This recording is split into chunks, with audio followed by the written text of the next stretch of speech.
How is it going, everybody? My name is DeMarco, and we have a brand new interview for Star Wars Jedi Survivor coming from Game Informer. This is one of my most anticipated games of 2023, and one of the best things about it is we do not have to wait long, just 3 months until the sequel releases. That's incredibly exciting, and it means that we should really be expecting a lot of promotional material, a lot of new interviews coming out leading up to the release of this title. So we're just gonna hopefully sometime soon get a bit of an information blowout, but for now, brand new interview from Game Informer. A lot of what's talked about here are things we've already known or already speculated about, just kind of expands on it a little bit further, but there's some interesting tidbits in here nonetheless, and I'm going to be going through all of those and then giving my thoughts. This interview is coming from game director Stig Asmussen, and they first start off by discussing that there's 5 different stances, 5 fighting styles in the game, and that it will depend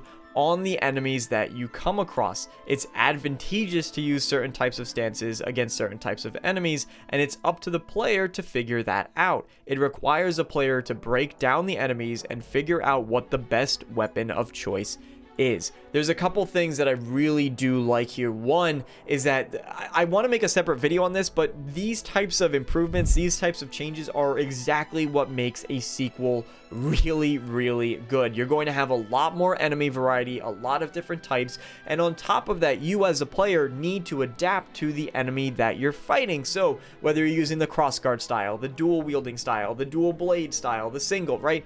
All of those will have different advantages and disadvantages, and it will make you feel more powerful when you're accurately switching between all of those different forms to take on a diverse amount of enemies. That makes for very exciting, very dynamic gameplay that makes the player feel powerful when you learn those mechanics. So it's a really great feature to have. I'm really looking forward to it. Now, what I also really like is that they don't specifically say you need to use different styles against different enemies. It's advantageous to use certain types, but it's not necessary. So if you do want to play and you have a favorite type of style or a favorite type of combat stance, you can potentially go through the entire game using that stance. That's good because a lot of people want to sort of use this as a roleplay opportunity to really play as the Jedi that you want to be as. That's great. I like that. So next up, they go on to talk about some of the new stances that are available. It includes a dedicated dual blade option. I'm just going to go with dual wielding for this one, and you're wielding the 2 separate blades at very high speed. They don't go into any further detail than that, which is a bit unfortunate. I wonder how it's going to really differentiate itself from the dual blade style. Curious, what specific advantages, what type of enemies is dual wielding going to be better against, and why should I use that over others? Would have been nice to get a little bit more out of it, but there you go. I'm assuming, my best guess is that there's going to be a couple enemies that are just very quick and can dart around very fast and dodge your attacks. So if you use the dual blade, you'll be able to get your hits in a lot easier. That's my best guess. They then go on to discuss, you have the blaster and lightsaber style. That's different than what we've seen, of course, in Jedi Fallen Order. It adds new dynamic ranged combat moves to your skill set. Curious when blaster is going to come into play, right? They don't really explore that, but again, it's nice to have not only another thing that you can customize in the form of the blaster, but additionally you also have another stance to bounce between to give yourself some more versatility in combat. For example, we see in the trailer the Force Lift ability, which in Star Wars Jedi Fallen Order, because everything is mostly melee based, lifting enemies in the air isn't really that useful as a power because you have no way then to attack them unless you use more force to pull them back down, but at that point it's a little bit redundant.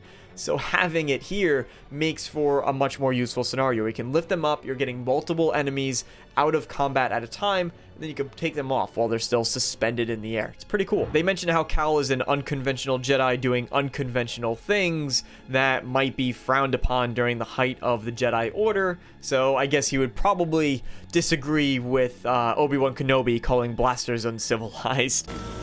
So uncivilized.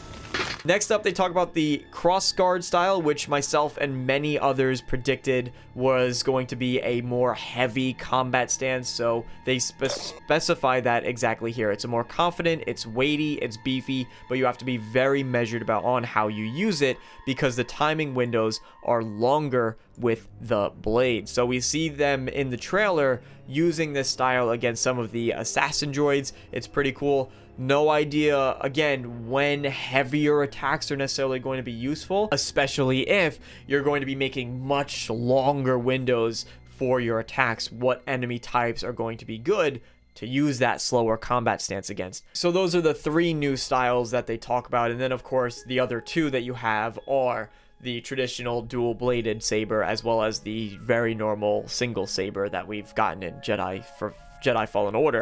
Curious to see how they change those as well. Is it just going to be the same exact moveset? Again, do we have to unlock some of the same upgrades that we had previously? For example, one of my favorites to use in almost every combat situation was that force dash and then upward slash attack. Use that all the time in combat. Are we going to have to relearn that one? It's yet to be seen, but thankfully, most of Jedi Survivor's Metroidvania aspects are not retained by taking things away from the player, but instead by giving new ways for the player to navigate through environments in different situations. And that's actually what gets talked about next. You do have returning characters like BD1 and Seer, but also Bode Akuna. They form a very special bond with one another. My guess is that's simply because Cal, at least from the trailer, has nobody, so he does find Bode, which maybe has very similar interests. We saw Cal take a liking to Saw Gerrera in Star Wars Jedi Fallen Order, so while yes, Cal has grown up a bit, there is still going to be seemingly that factor of him looking for companionship and that rebellious spirit that we saw while he was interacting with Saw Gerrera, and I think that Bode is going to fill in that gap. So they get really well. It's almost like they're brothers. They're not exactly the same, but they do complement each other. Beyond story considerations, Bode plays a role as a buddy AI character who aids in both combat and traversal. That was the interesting part that I took away from this. We saw him aiding in combat. We saw during the trailer how there's sort of this dual takedown move that they used against one of the stormtroopers, very reminiscent of the dual takedowns that we got in Batman Arkham Knight, and I love that system. I'm glad that they're taking inspiration for it here. I think it's a perfect match. And on top of that, we've never actually had a companion that traveled with us besides BD1 in Star Wars Jedi Fallen Order, so I'm curious to see how he aids in traversal. Does he have gadgets that you as the player don't get? That would be interesting, but then why doesn't he share them with you? Not too sure on that. It's anyone's guess. And lastly, they talk about the brand new mounts in the game, the new traversal mechanics that you have to navigate through the world of Star Wars Jedi Survivor. And when I mentioned how Star Wars Jedi Survivor is doing a really great thing by not taking away powers, but rather giving new ones to you, that's brilliant game design. That's a brilliant way to handle your Metroidvania. Cal can cross huge gaps by chaining several types of skills together, but it's also how we approach these mounts and how they're used to negotiate and dominate the world. There's a lot of questions for me personally around mounts. How exactly will they be utilized? In what capacity? If we are riding one of them, do they stay in a location that we leave them at, or do they actually go back to where we found them? Can we summon them to come aid us? Lots of questions there, but it does add a much more dynamic element to navigating around. And on top of that, when you combine riding a mount plus your ascension cable plus the ability to slide down walls with your lightsaber, which we've seen in the gameplay trailer, on top of whatever other mechanics they simply haven't shared with us yet. This article ends by saying all signs point to a sequel that is more than ready to step up from the role of Padawan to that of a true Jedi Knight, and personally I could not agree more. I think this is the best way that they could handle a sequel. I'm curious to see how the skills, most of all, I think, work out with all of these new mechanics, with all of these new fighting styles. Do they get their own individual skill trees? That would be pretty neat. Are they combined again into the 3 that we had previously, just wider than they were before, or rather longer than they were before?